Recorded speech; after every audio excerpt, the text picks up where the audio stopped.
I published a blog post earlier today where I discussed the purchase of $19,000 in principal amount of corporate bonds, including my first purchase of a first mortgage bond issued by the Southwestern Public Service Company, an operating electric utility wholly owned by the utility holding company Xcel Energy, stock symbol XEL. Also on first mortgage bonds issued by another Xcel subsidiary, Public Service of Colorado.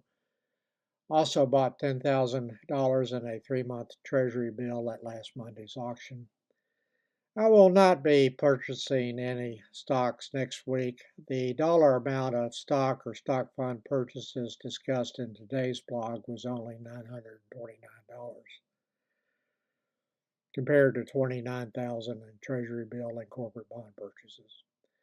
As discussed in today's post, I believe investors have prematurely concluded that everything is going to be okay in the tariff war based on a framework for a trade deal negotiated with the UK, a relatively unimportant trading partner for the US, amounting to just 2 to 3% of US imports. The UK also has at least had a trade deficit with the U.S. last year, and its negotiating posture has been weakened by the UK leaving the EU. There also appears to be some important areas of disagreement that need to be resolved before anything could be signed. Nothing has been signed yet.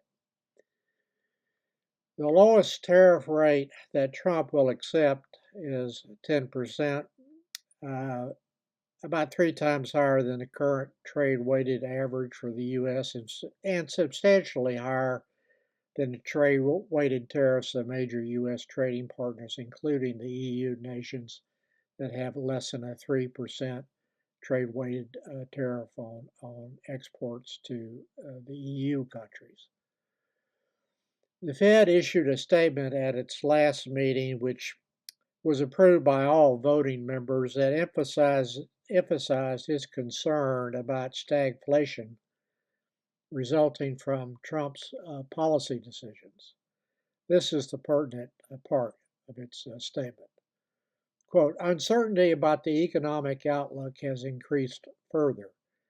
The committee is attentive to the risk to both sides of its dual mandate and judges that the risk of higher unemployment and higher inflation have arisen.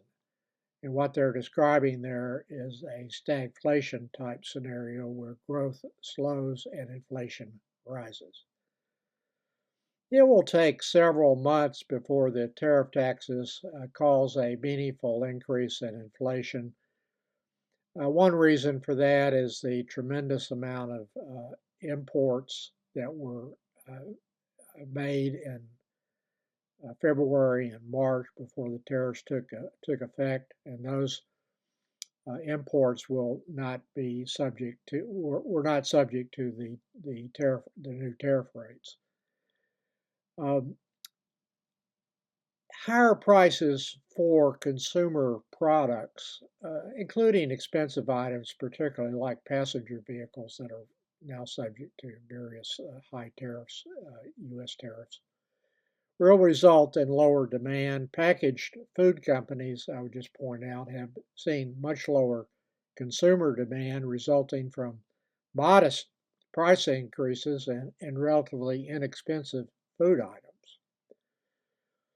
Trump claimed that grocery prices have fallen when the data from the BLS clearly shows significant month-to-month increases in February and March 2025.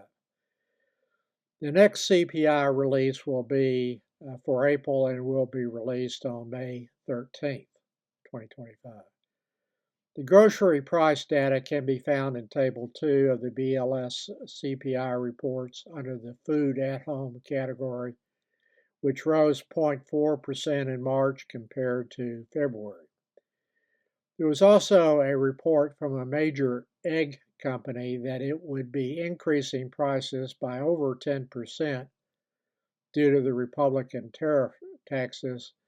I referenced that report in my post. The company is called Vital, I think.